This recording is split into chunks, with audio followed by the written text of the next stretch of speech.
আমন্ত্রণ দুপুরের বাংলাদেশে। শুরুতে জানিয়ে দেব শিরোনামগুলো।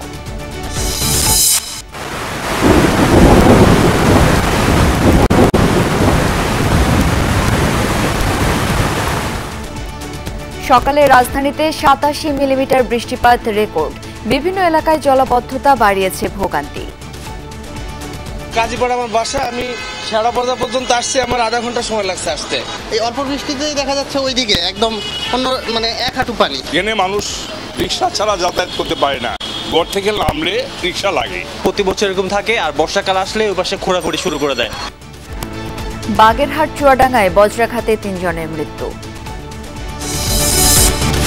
যে কোনো প্রকল্প পরিবেশ বান্ধব, সাশ্রয়ী ও টেকসই করতে প্রকৌশলীদের নির্দেশ প্রধানমন্ত্রীর। জানালেন, বিদ্যুতের চাহিদা মেটাতে সরকার নিয়েছে বহুমুখী ব্যবস্থা। যে প্রকল্পটা শেষ করলে পরে তার থেকে দেশ কিছু লাভবান হবে, মানুষ লাভবান হবে, আমাদের কিছু উপার্জন হবে, সেটাই আমরা দেখতে চাই। এখনো ভিসা হয়নি প্রায় 20,000 মুসল্লির। মন্ত্রণালয় হাব দুপক্ষই বলছে শেষ পর্যন্ত কেটে যাবে হজযাত্রার এই সংকট। অনিয়ম অব্যবস্থাপনায় দিন দিন খারাপ হচ্ছে হানি ফ্লাইওভারের পরিস্থিতি। যানজটে নাকাল 18 জেলার যানবাহন। নির্মাণ ত্রুটির কথা বলছে পুলিশ। লোকাল গাড়ির কারণে আমরা ঠিক মতো যাইতে পারতেছি না, যানজট লাগে। বাসগুলি আপনার রাস্তার মধ্যে আইনা লোক লয়, আর এই রাস্তা যানজট লেগে যায়। ব্যবহার করার সময় যদি ওই রকমের আর্কিটেকচার ডিজাইন থাকতো তাহলে এটা করলে কিছু করতে পারতো। পেঁয়াজের বাজারে আবারও ঝাঁজ। মাসের ব্যবধানে কেজিতে বেড়েছে 10 থেকে 15 টাকা। আমদানি শুল্ক কমিয়ে সরবরাহ স্বাভাবিক রাখার দাবি ব্যবসায়ীদের। ফিলিস্তিনকে পূর্ণাঙ্গ সদস্য পদ দিতে জাতিসংঘ সাধারণ পরিষদের সম্মতি। সনদ ছিঁড়ে ফেলে প্রতিবাদ জানালো ইসরায়েল।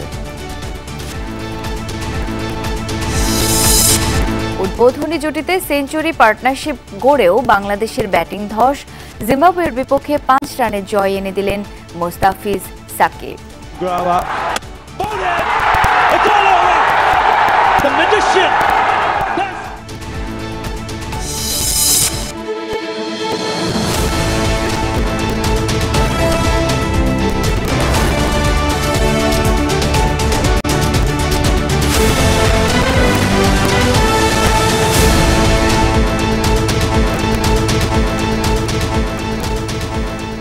এতক্ষণ শিরোনামগুলো দেখছিলেন। এছাড়াও দেশ বিদেশের আরো খবর নিয়ে দুপুরের বাংলাদেশে আপনাদের সাথে থাকছি আমি শাওন দত্ত। সকালে ঝুম বৃষ্টিতে রাজধানীর প্রধান সড়ক আর অলিগলিতে জমেছে হাঁটু পানি। এতে ভোগান্তিতে পড়েন ঢাকাবাসী। দেশজুড়ে আরও 2-3 দিন বৃষ্টিপাত হবে, এই তথ্য জানিয়েছে আবহাওয়া অফিস। তবে আজ দিনে আর বৃষ্টির সম্ভাবনা নেই। রাতে নামতে পারে ঝুম বৃষ্টি। রাজধানীতে ভোর 6টা থেকে সকাল 9টা পর্যন্ত 87 মিলিমিটার বৃষ্টিপাত রেকর্ড করা হয়েছে। ভারী বর্ষণে রাজধানীর বিভিন্ন গুরুত্বপূর্ণ সড়কেই সৃষ্টি হয় জলাবদ্ধতা। টানা বৃষ্টিতে শেওড়াপাড়া, কাজীপাড়া, মিরপুর 10, ভাসানটিক ও কাফরুল সহ বিভিন্ন এলাকার মানুষ পড়েন বিপাকে। কোথাও কোথাও হাঁটু সমান পানিও দেখা যায়। তাতে সবচেয়ে ভোগান্তিতে পড়ে স্কুলগামী, বেসরকারি অফিসগামীরা। হাঁটু পানি ঠেলে বিভিন্ন গন্তব্যে যাচ্ছে সাধারণ মানুষ। বৃষ্টির পানি ঢুকে পড়েছে নিচু এলাকার বাসা বাড়িতেও। দোকানপাটও খুলতে পারেনি অনেকে। সবাই ভোগান্তির মধ্যে আছে, এখন আমরা ভোগান্তির মধ্যে আছি। যথাযথ সময় মানুষ অফিসেও পৌঁছাতে পারতেছে না। কাজীপাড়া আমার বাসা, আমি শেওড়াপাড়া পর্যন্ত আসছি, আমার আধা ঘন্টা সময় লাগছে আসতে। খেলাধুলা করতে পারতেছি না, রাস্তায় হাঁটাচলা করতে পারতেছি না। খুব একটা বেশি বৃষ্টি হয়নি, এই অল্প বৃষ্টিতেই দেখা যাচ্ছে ওইদিকে একদম অন্য এক হাঁটু পানি। খুবই কষ্ট হচ্ছে। সিটি কর্পোরেশন যদি ভালো করে উদ্যোগ নেয় তাহলে হয়তো বা সম্ভব, তাছাড়া তো সম্ভব হয় না। বৃষ্টিতে সাভারের বিভিন্ন সড়ক মহাসড়কে জলাবদ্ধতা দেখা দিয়েছে। এতে ব্যাহত যানবাহন চলাচল। সকালে কয়েক ঘন্টা টানা মুষলধারে বৃষ্টি হয়। এতে ঢাকা, আরিচা, নবীনগর, চন্দ্রা ও আবদুল্লাপুর বাইপাইল মহাসড়কের কয়েকটি পয়েন্টে জলাবদ্ধতার সৃষ্টি হয়। ডুবেছে পাকিজার মোড়, ডিডিজেড, জামগড়া ইউনিক সহ আরও কয়েকটি এলাকার সড়কও। পানি জমে থাকায় ব্যাহত যান চলাচল। ভোগান্তিতে পড়েছেন যাত্রীরা। গাজীপুর ও মুন্সিগঞ্জের বিভিন্ন স্থানেও সড়কে পানি জমলেও কয়েক ঘন্টা পর তা নেমে যায়। রাস্তার অবস্থা খারাপ, রাস্তার কঠিন অবস্থা খারাপ। পানি থেকে গাড়ি সহ চলে যায়, ইঞ্জিন সহ। ম্যাক দেখলে মনে করেন 1 কোমর পানি রাস্তার মধ্যে, গাড়ি চলাচল বন্ধ হয়ে যায়। মানুষের দুর্ভোগ খুব। অফিস টাইমে, গার্মেন্টস টাইমে মানুষের কত দুর্ভোগ। এখান থেকে যাইতে পারে না। 5 টাকার ভাড়া আমার 20 টাকা দিয়ে যাওয়ান লাগে। 3-4 বছর হলে এইরকম বৃষ্টি থাকে, এই রাস্তাতে যাওয়ার মতো কোনো পরিস্থিতি নাই। ভারী বৃষ্টিপাতের পর ভোগান্তির চিত্র জেনে নেব। আশুলিয়ায় রয়েছেন সহকর্মী মাহফুজুর রহমান নিপু, সরাসরি এখন যুক্ত হচ্ছেন তিনি। নিপু, সড়ক মহাসড়কের জলাবদ্ধতার এই মুহূর্তের কি অবস্থা দেখতে পাচ্ছেন? রাস্তায় মানুষ নিশ্চয়ই অনেক ভোগান্তির শিকার হচ্ছেন, জানাবেন বিস্তারিত।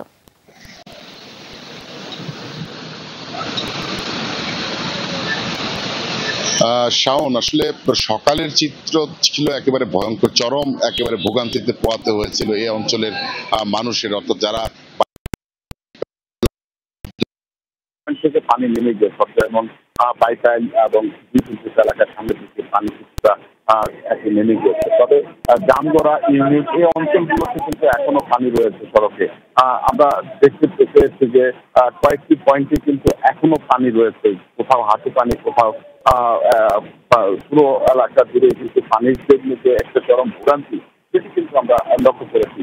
সকাল থেকে আমরা দেখছি যে যারা কোনো অবস্থাতেই মানে এই সড়ক এড়াতে পারছেন না, শুধু তারাই কিন্তু আব্দুল্লাহপুর বাইকাল সড়ক দিয়ে চলাচল করছে।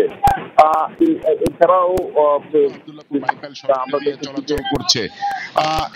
এছাড়াও আমরা দেখেছি যে পানি নামানোর জন্য যেভাবে পারছে ব্যক্তিগতভাবে, অর্থাৎ ড্রেনেজ ব্যবস্থার জন্য তারা এরই মধ্যে কাজ শুরু করেছে। এমনটি কিন্তু আমরা দেখেছি, অনেকের বাসা বাড়ির পানিও কিন্তু পানির সড়কে নেমে এসেছে, ময়লা পানি।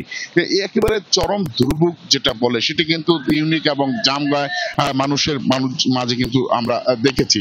এখন পর্যন্ত কয়েকটি পয়েন্টে পানি রয়েছে, তবে আগে থেকে এখন পানির একটু কম রয়েছে।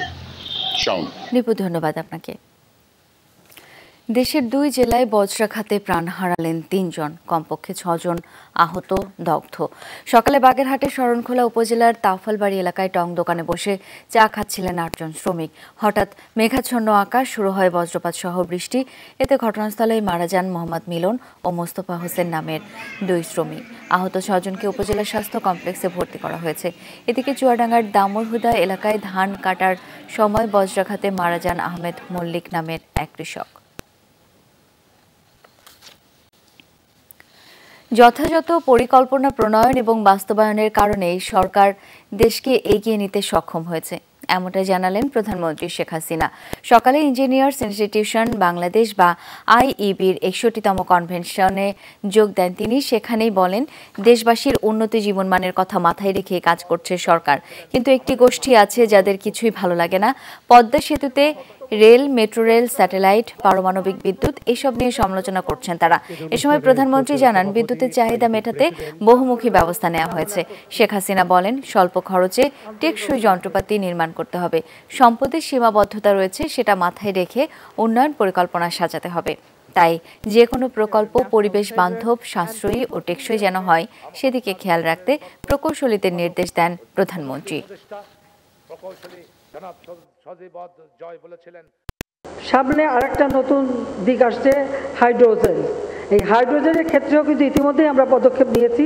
এখানে আমাদের গবেষণাও দরকার এবং এই হাইড্রোজেন বিদ্যুৎ কীভাবে উৎপাদন করা যায় সে বিষয়েও চিন্তা ভাবনা করা এবং গবেষণা করা এবং সেদিকে এগিয়ে যাওয়া। পৃথিবীর বিভিন্ন দেশে সেটা শুরু হয়ে গেছে। যাও, একই সাথে আমরা স্বল্প খরচে যন্ত্রপাতি, টেকসই যন্ত্রপাতি নির্মাণ, স্থাপনা নির্মাণ, মেরামত, সেগুলি আমাদের করতে হবে। তার জন্য আমাদের গবেষণা দরকার। ভিসা জটিলতায় এখনো অনিশ্চিত প্রায় 20,000 মুসল্লির হজ যাত্রা। 2 দফা সময় বাড়ানোর পরও অনেকের ভিসা প্রক্রিয়া শেষ করতে পারেনি এজেন্সিগুলো।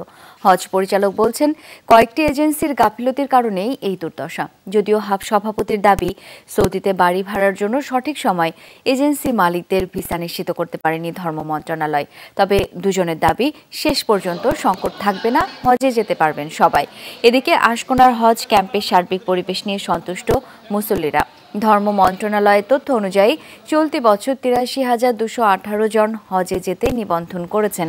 এর মধ্যে সরকারি ব্যবস্থাপনায় 4,323 জন এবং বেসরকারি ব্যবস্থাপনায় 78,895 জন পবিত্র হজ পালনের জন্য নিবন্ধন করেছেন। সকলের উদ্দেশ্যে আমরা দোয়া করব যাতে আমাদের বাংলাদেশ সহ সারা বিশ্বের সকল মুসলমান যেন আল্লাহ তাআলা হেফাজত করেন। এখন পর্যন্ত কোনো ঝামেলা বোধ করিনি, পরক্ষণে কি হয় জানি না, আল্লাহ জানেন। আর ওখানে গেলে তো আল্লাহ সহজ করে, ঝামেলা বোধ করিনি, পরক্ষণে কি হয় জানি না, আল্লাহ জানেন। আর ওখানে গেলে তো আল্লাহ সহজ করে দেবেন আমাদের। আমাদের নবী হযরত মুহাম্মদ সাল্লাল্লাহু আলাইহি সাল্লাম মদিনায় আছে, হ্যাঁ রোজা জিয়ারত করব, খুবই আমার কাছে ভালো লাগতেছে। কিছুটা চ্যালেঞ্জ এবছর ছিল ভিসাতে, যে আজকে দিনের মধ্যে আমরা সব ভিসা করে ফেলতে পারবো এবং হজ যাত্রীদের গমন এবং ভিসা নিয়ে আমাদের কোনো শঙ্কা থাকবে না বলেই আমি মনে করি। এত বড় দুর্যোগেও ওই বাড়িগুলি দাঁড়িয়ে আছে কোন শক্তিতে? সেজন্য প্রয়োজন উচ্চ শক্তির নির্মাণ সামগ্রীর ব্যবহার, যেমন জিপিএইচ কোয়ান্টাম P600DR, বাংলাদেশের উচ্চ শক্তি সম্পন্ন একমাত্র রড। রাজধানীতে যন্ত্রণার অপর নাম মেয়র হানিফ ফ্লাইওভার। উঠতে বা নামতে অনেক সময় ঘন্টার পর ঘন্টা দাঁড়িয়ে থাকতে হয় চট্টগ্রাম, সিলেট, খুলনা, বরিশাল সহ এই পথের যাত্রীদের। অনিয়ম অব্যবস্থাপনায় যানজট দিন দিন তীব্র হচ্ছে। ঢাকা দক্ষিণ সিটি কর্পোরেশন বলছে যানজট নিরসনে উদ্যোগ নেওয়া হয়েছে। আরিফুর রহমান সবুজের রিপোর্ট, ছবি তুলেছেন জিয়াদ ইসলাম। মেয়র হানিফ ফ্লাইওভারের নিচের এই লেনটি করা হয়েছিল ছোট ছোট যানবাহন চলাচলের জন্য, কিন্তু দীর্ঘদিন সংস্কার নেই। এই ফাঁকে ফ্লাইওভারটির দুটি লেন এখন পরিবহন কোম্পানির দখলে। বাসের পার্কিং আর খানাখন্দে যানজটেই এখন নিত্যসঙ্গী। দেখার মতো লোক নাই, কোনো লোক নাই, দেখবো যে সরকারি লোক নাই, দেখে না জলসে চলবো, গাড়ি যাতে নিজে না যেতে পারে, সব ব্রিজের উপর থেকে উঠবো, পরিকল্পনা সেটাই মনে ছিল। যাত্রী নামাই দিয়ে আইনে রেখে দেয়, গাড়ি খেয়ে গাড়িতে নেমে যায়, কোনো পরোয়া নাই। পরোয়া নাই, আমরা রেকার লাগাই, মামলা করে ডিল করে আমি কী করবো। ফ্লাইওভার নির্মাণের কারণে নিচের সড়কটি এমনিতেই সরু, তার পাশাপাশি খানাখন্দের কারণে বেহাল দশা আর অব্যবস্থাপনা তো রয়েছেই, যার ফলে একরকম বাধ্য হয়েই এই মেয়র হানিফ ফ্লাইওভার দিয়ে যেতে বাধ্য হচ্ছেন যানবাহনগুলো। এখান থেকেই শুরু হয় আরেক ভোগান্তির। ঢাকা চট্টগ্রাম এবং ঢাকা সিলেট মহাসড়ক হয়ে অন্তত 18টি জেলার যানবাহন রাজধানীতে প্রবেশ করে এই ফ্লাইওভার দিয়ে, কিন্তু ফ্লাইওভারে ওঠার মুখে যাত্রী তোলে স্বল্প দূরত্বের বাসগুলো, ফলে যানজট ছাড়িয়ে যায় শনি রাখরা পর্যন্ত। লোকাল গাড়ির কারণে আমরা ঠিক মতন যাইতে পারতেছি না, যানজট লাগে। বাসগুলি আপনার রাস্তার মধ্যে আইনা লোক লয়, আর এই রাস্তা যানজট লেগে যায়। সার দিন ট্রাফিক যারা আছে তাদের কোনো দায়িত্ব নাই, তারা যদি ইচ্ছা করে তাহলে অবশ্যই এই জাম নিরসন করতে পারে। যানজট ঠেলে ফ্লাইওভারে ওঠার পর শুরু হয় আরেক যন্ত্রণার। গুলিস্তান কিংবা পলাশী পৌঁছাতেই ফ্লাইওভারের উপরেই কেটে যায় ঘন্টা। ফ্লাইওভার ব্যবহার করে কখন, যখন একটা মানুষের সুবিধা যে তাড়াতাড়ি আমি একটা গন্তব্যস্থলে পৌঁছাতে পারছি বা আমি একটা ইমার্জেন্সি মেডিকেলে যাচ্ছি, সেই জিনিসটা মানুষ পারে না। বিশেষ করে গুলিস্তান নামার পথে অনেক জ্যাম থাকে। এমন তীব্র যানজটের কারণ কি? দেখা গেল গুলিস্তানে নামার মুখে একদিকে ফুটপাতের দোকানপাট, অন্যদিকে রিক্সা, সিএনজি ও টেম্পু স্ট্যান্ড। আর ফ্লাইওভার থেকে নামার সময় মাঝপথে দাঁড়িয়ে প্রতি বাস থেকে 60 টাকা করে নেন লাইনসম্যানরা। জানা গেল এসব টাকার ভাগ চলে যায় পুলিশ থেকে প্রশাসন, সবার হাতে হাতে।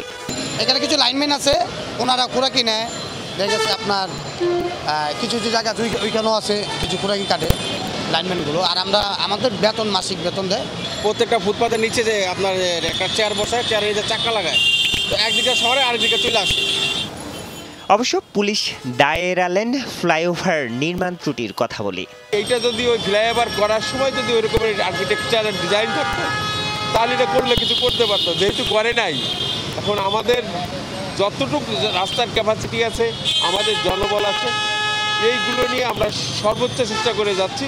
ফ্লাইওভারের উপরে এবং নিচের যানজট নিরসনে ব্যবস্থা নেয়ার কথা জানান সিটি কর্পোরেশনের এই কর্তা।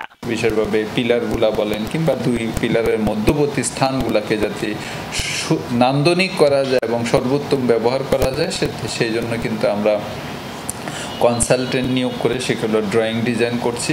2013 সালে চালু হওয়া এই ফ্লাইওভার যানজট নিরসনে খুব একটা ভূমিকা রাখতে পারছে না অব্যবস্থাপনার কারণেই। আরিফুর রহমান সবুজ, যমুনা নিউজ, ঢাকা। রাজধানীর বনানীতে জাতীয় পার্টির মহানগর উত্তরের মতবিনিময় সভায় কথা বলছেন পার্টি চেয়ারম্যান জিএম কাদের। সরাসরি সেখানে চলে যাচ্ছি। সেই স্বাধীনতা যুদ্ধ আর মুক্তিযুদ্ধ এই কারণেই এক। কিন্তু এখন হয়েছে কি, এখন ওই স্বাধীনতা যুদ্ধ যদি সেইভাবে চিন্তা করি, স্বাধীনতা যুদ্ধ হয়েছিল 25শে মার্চের 71 সালে রাতে বা 26শে মার্চ থেকে স্বাধীনতা যুদ্ধ শুরু হয়েছিল। সেভাবে বললে মুক্তিযুদ্ধ কি সেদিন শুরু হয়েছিল? না, মুক্তিযুদ্ধ শুরু হয়েছিল আরও 1000 বছর আগে। বাঙালিরা যখনই বৈষম্যের শিকার হয়েছে তখনই তারা প্রতিবাদ করেছে। সেই প্রতিবাদে 21শে ফেব্রুয়ারি এসছে। 21শে ফেব্রুয়ারি হলো আমাদের ভাষার জন্য ভালোবাসা, সেটা একমাত্র কারণ নয়। ভাষাকে আমরা জায়গা মতো নিতে পারছি না, যে কারণে আমাদেরকে বঞ্চিত করার জন্য ভাষাকে আমাদের থেকে দূরে সরিয়ে রাখছে। রাষ্ট্রভাষা করতে না দেওয়া মানে আমি রাষ্ট্রীয় কোনো কাজে অংশগ্রহণ করতে পারবো না, আমাকে বঞ্চিত করার জন্য, শোষণ করার জন্য করা হচ্ছে। তারই প্রতিবাদ হয়েছিল। এখন বিভিন্ন জায়গায় শহীদ মিনার করা হচ্ছে, সরকারি দল শহীদ মিনার করে। ভালো, শহীদ মিনার পৃথিবীর কোথাও আমি একেবারে ঘরে ঘরে শহীদ মিনার দেখিনি, যাকে এটা আমি খারাপও মনে করি না। তবে শহীদ মিনারের উপরে একটা ব্যানার লাগানো উচিত ছিল সব শহীদ মিনার, যে বৈষম্য নিপাত যাক। বৈষম্যের বিরুদ্ধেই তো আমার শহীদ মিনারের যুদ্ধ। তা বৈষম্য নিপাত যাক, এটা তো আমার বৈষম্য লেখা উচিত। তাহলে এই সঙ্গে ওইটাও লিখতে হয় বৈষম্য সৃষ্টিকারীরাও নিপাত যাক।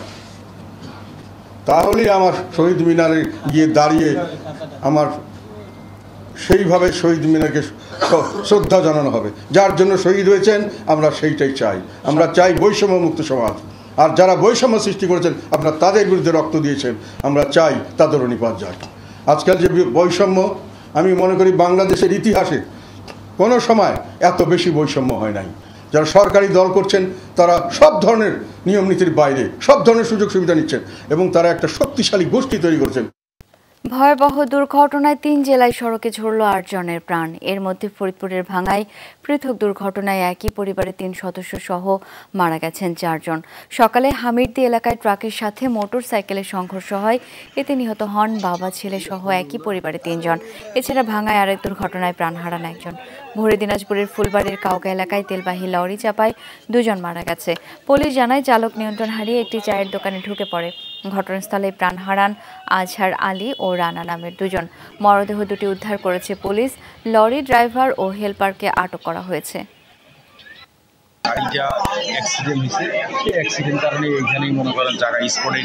দুজনে বসেছিল, একজন উঠে গেল আর কত হড় করে ট্রাকটা ঢুকে যাওয়াতে ছিটকাই দিল একজন। এই বাজারের নাইট গার্ড এবং এখন চা খেতে আসা একজন কাস্টমার ঘটনাস্থলে নিহত হয়। নরসিংদীতে বাস মাইক্রোবাস সংঘর্ষে প্রাণ হারিয়েছেন 2 জন। স্থানীয়রা জানায় ভোরে 5 দোনা চৈতাব এলাকায় যাত্রীবাহী বাসের সাথে একটি মাইক্রোবাসের সংঘর্ষ হয়। ঘটনাস্থলে মারা যান মাইক্রোবাস চালক সালাম ও পিয়াল নামের এক যাত্রী। চালক পালিয়ে গেলেও বাসটি জব্দ করেছে পুলিশ। নড়াইলের লোহাগড়ায় সাবেক ইউপি চেয়ারম্যান ও আওয়ামী লীগ নেতা মোস্তফা কামালকে হত্যার ঘটনায় এখনো মামলা হয়নি। পুলিশ বলছে হত্যার রহস্য উদ্ঘাটনের পাশাপাশি জড়িতদের আটকের চেষ্টা চলছে। সদর হাসপাতাল মর্গে ময়নাতদন্ত শেষ হয়েছে মোস্তফা কামালের মরদেহের। তিনি মল্লিকপুর ইউনিয়ন পরিষদের সাবেক চেয়ারম্যান। শুক্রবার সন্ধ্যায় মঙ্গলহাটা এলাকায় দুর্বৃত্তরা তাকে গুলি করে ঢাকায় আনার পথে মারা যান তিনি। এই হত্যাকাণ্ডের পর তার সমর্থকরা প্রতিপক্ষের 2 জনকে গুলি করেছে বলে অভিযোগ উঠেছে। ভোটের পর আতঙ্কের জনপদ পাবনা সুজানগর উপজেলা। পৌর এলাকা সহ 6টি ইউনিয়নে ঘটেছে হামলা ভাঙচুর। আতঙ্কে বাড়ি ছাড়া অনেকে। জয়ী আর পরাজিত প্রার্থী পরস্পরকে দায়ী করছেন। হয়েছে 5টি মামলাও। গ্রেপ্তারও করা হয়েছে বেশ কয়েকজনকে। সুজানগর উপজেলার নির্বাচন পরবর্তী চিত্র, বাড়িতে বাড়িতে তাণ্ডবের চিহ্ন। ভোটে চেয়ারম্যান নির্বাচিত হয়েছেন আব্দুল ওহাব, পরাজিত প্রার্থী শাহিনুজ্জামান শাহিন। ফল ঘোষণার পর থেকেই ছড়ায় উত্তেজনা, সংঘাত। পৌর এলাকা সহ 6টি ইউনিয়নের বিভিন্ন গ্রামে ঘটেছে হামলা ভাঙচুরের ঘটনা। এর মধ্যে বেশি তাণ্ডব চালানো হয়েছে সাগরকান্দি ইউনিয়নে। আতঙ্কে সাধারণ মানুষ। ঘরের ভিতর ঢুকে আমার ঘরে তছনছ করে আমার ঘরের সব জিনিসপাতি লুট করে নিয়ে গেছে। আমার আব্বুকে তো মারছে আমাদের বাড়িঘর দেখেন কিভাবে ভাঙছে। হোয়াটসঅ্যাপ দিতে গেছেন, সেই ইস্যুতে আসে কোনো কথা নাই।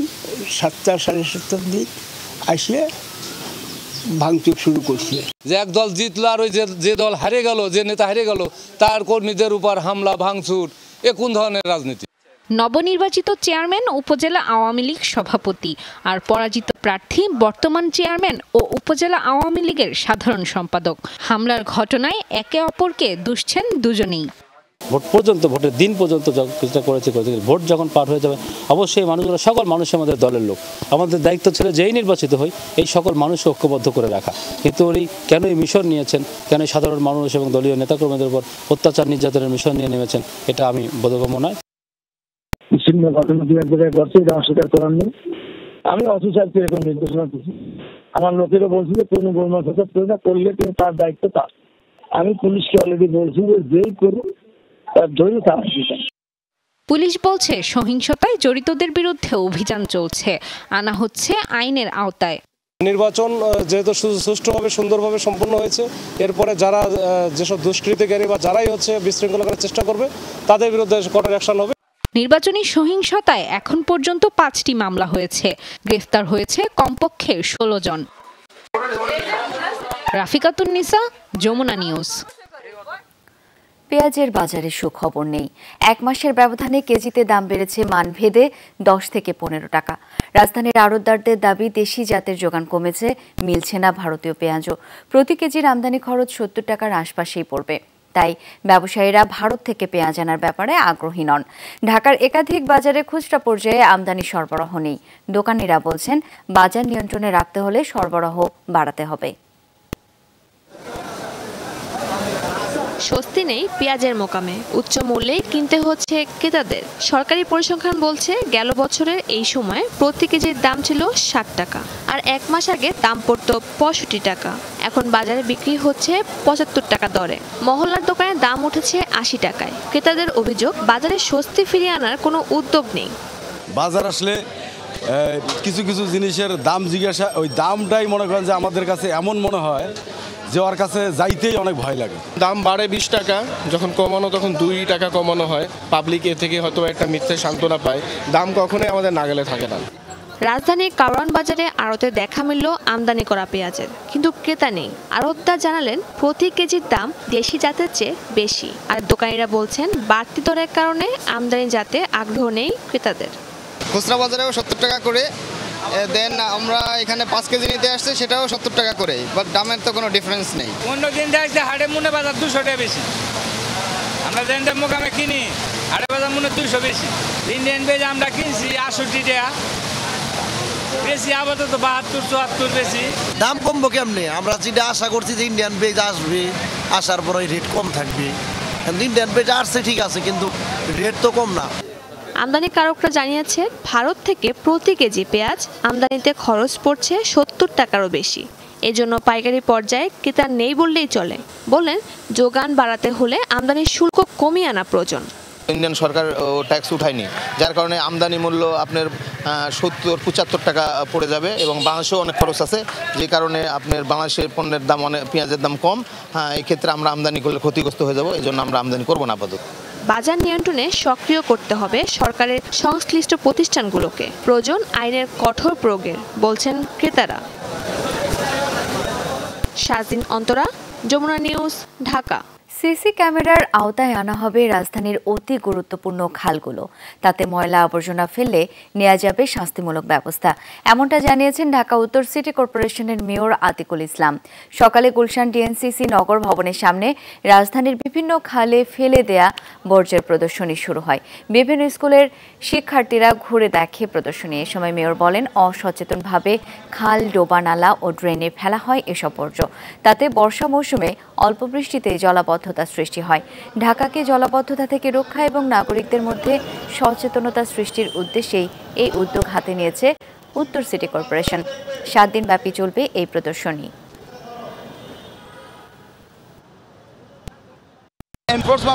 সিসি ক্যামেরা আমরা বসিয়েছি অলরেডি। যারা জাজিম ফেলেছে, যারা এই ধরনের রিক্সা ফেলেছে, যারা আমাদের বাথটব ফেলেছে, যারা টায়ার ফেলেছে, আমরা যদি দেখতে পারি তাহলে তাদের বিরুদ্ধে কঠোর ব্যবস্থা নেওয়া হবে।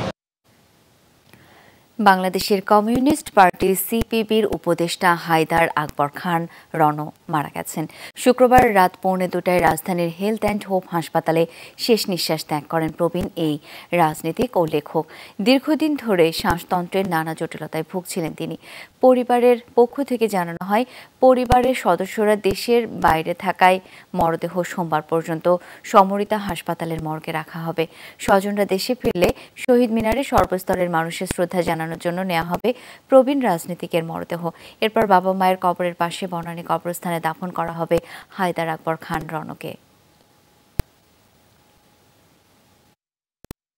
সারা জীবন লেখালেখি করেছেন, আর কমরেডদের কখনো মৃত্যু হয় না, তারা আসলে তাদের কাজের মধ্যে দিয়ে বেঁচে থাকে। রণবাইয়ের নাতিরা দেশে ফিরবেন, আমরা আশা করি সোমবারের মধ্যে ফিরে আসবেন। তারপরে হচ্ছে শহীদ মিনারে নিয়ে আসা হবে। উনি বীর মুক্তিযোদ্ধা, আপনারা জানেন, সেইখানে তার গার্ড অব অনারও হবে এবং তারপরে হচ্ছে আমরা বনানী কবরস্থান, যেখানে তার মা বাবা এবং তার প্রিয় ভাই শায়িত আছেন, সেইখানে হচ্ছে তাকে কবরস্থ করা হবে। 23 নাবিক সহ দেশের জলসীমায় ঢুকেছে জাহাজ এমভি আব্দুল্লাহ। সোমবার বিকেল নাগাদ পৌঁছবে কুতুবদিয়ায়, যেখানে বহির্নোঙরে 2 দিন চলবে পণ্য খালাস। এরপর চট্টগ্রাম বন্দরে বাকি পণ্য খালাস করবে জাহাজটি। কুতুবদিয়ায় পৌঁছানোর পর নাবিকরা জাহাজে না সড়কপথে চট্টগ্রামে ফিরবেন, সেই সিদ্ধান্ত চূড়ান্ত জানায়নি মালিকপক্ষ। জাহাজটিতে 56,000 টন পাথর রয়েছে। গত 12ই মার্চ ভারত মহাসাগরে অস্ত্রের মুখে 23 নাবিক সহ জাহাজটি জিম্মি করে সোমালীয় জলদস্যুরা। 32 দিন পর 13 এপ্রিল মুক্তিপণ দিয়ে ছাড়া পান নাবিকরা। দুবাই হয়ে চট্টগ্রাম ফিরছে জাহাজটি। অপেক্ষায় আছেন নাবিকদের স্বজনরা। জাতিসংঘের পূর্ণ সদস্য পদের দাবিদার হিসেবে ফিলিস্তিনকে স্বীকৃতি দিয়ে প্রস্তাব পাশ হল সাধারণ পরিষদে। পাশাপাশি নিরাপত্তা পরিষদে এই সিদ্ধান্ত পুনর্বিবেচনার সুপারিশ করা হয়েছে। 193 সদস্যের মধ্যে 143টি দেশ ফিলিস্তিনকে জাতিসংঘের পূর্ণ সদস্য করার পক্ষে রায় দেয়। বিপক্ষে ভোট দেয় যুক্তরাষ্ট্র, ইসরায়েল সহ 9 দেশ। প্রত্যাশা, সাধারণ পরিষদের এই পদক্ষেপ ফিলিস্তিন ইসরায়েল সংকট সমাধানে কার্যকর ভূমিকা রাখবে। জাতিসংঘে ফিলিস্তিনের পূর্ণ সদস্যপদ ইস্যুতে দেয়া প্রস্তাবের ওপর ভোটাভুটি হয় শুক্রবার। সাধারণ পরিষদের 193টি সদস্য দেশের 143টি প্রস্তাবের পক্ষে ভোট দেয়, আর বিপক্ষে ভোট দেয় যুক্তরাষ্ট্র, ইসরায়েল সহ 9টি দেশ। ভোটদানে বিরত ছিল 25টি দেশ। In favor 143. সাধারণ পরিষদের এই ভোটের মধ্য দিয়ে অবশ্য জাতিসংঘে পূর্ণ সদস্যপদ পাবে না ফিলিস্তিন। তবে ফিলিস্তিনকে জাতিসংঘে যুক্ত করার পক্ষে এটি একটি বৈশ্বিক স্বীকৃতি হিসেবে কাজ করবে। ফিলিস্তিন রাষ্ট্রের স্বীকৃতির ক্ষেত্রে থাকবে ভূমিকা। গাজাকে ধ্বংস করে দেওয়া হয়েছে, হত্যা করা হয়েছে হাজার হাজার মানুষকে, সেখানে চলছে দুর্ভিক্ষ। সেই অন্ধকার মুহূর্তে আপনারা আমাদের পাশে দাঁড়িয়েছেন। আপনাদের দেশ ন্যায় বিচার, শান্তি ও স্বাধীনতার পক্ষে দাঁড়িয়েছে। সাধারণ পরিষদের এই সিদ্ধান্তে সমর্থনকারী দেশগুলো উচ্ছ্বাসের আশাবাদ জানালেও ক্ষুব্ধ প্রতিক্রিয়া আসে বিরোধিতাকারী দেশগুলোর পক্ষ থেকে। সাধারণ পরিষদে যে সিদ্ধান্ত নেওয়া হয়েছে তাতে ইরানের পূর্ণ সমর্থন রয়েছে। ফিলিস্তিনিদের অধিকার আদায়ে এটি প্রথম ধাপ, যদিও পরবর্তী পদক্ষেপগুলো খুবই কঠিন। জাতিসংঘের সদস্যপদ পাওয়ার জন্য ফিলিস্তিন প্রতিশ্রুতিবদ্ধ। আরও আগেই এই মর্যাদার দাবিদার ফিলিস্তিন। আমরা ফিলিস্তিন রাষ্ট্রমর্যাদার বিরুদ্ধে নই। যুক্তরাষ্ট্র মনে করে 2 রাষ্ট্রভিত্তিক পন্থাই সংকট সমাধানের একমাত্র পথ, যার জন্য প্রয়োজন ইসরায়েলিদের নিরাপত্তা। সিলেটের রাজপথে পরিচ্ছন্নতা অভিযানে অংশ নিলেন জাতীয় ক্রিকেট দলের সাবেক অধিনায়ক তামিম ইকবাল। পরিচ্ছন্নতা কাজে নগরবাসীকে উদ্বুদ্ধ করতে মেয়র আনোয়ারুজ্জামান চৌধুরীর সঙ্গী হলেন তিনি। শুক্রবার রাত 11টা নাগাদ তামিমকে নিয়ে রাজপথে নামেন মেয়র।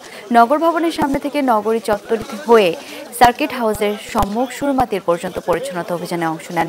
নগরীকে পরিচ্ছন্ন রাখতে সিসিকের পাশাপাশি নগরবাসীকে আরও সচেতন হওয়ার আহ্বান জানান তামিম। এ সময় সিলেট সিটি কর্পোরেশনের মেয়র মোহাম্মদ আনোয়ারুজ্জামান চৌধুরী সিলেট সফরে আসায় এবং পরিচ্ছন্নতা অভিযানে অংশগ্রহণ করায় তামিম ইকবালকে ধন্যবাদ ও শুভেচ্ছা জানান।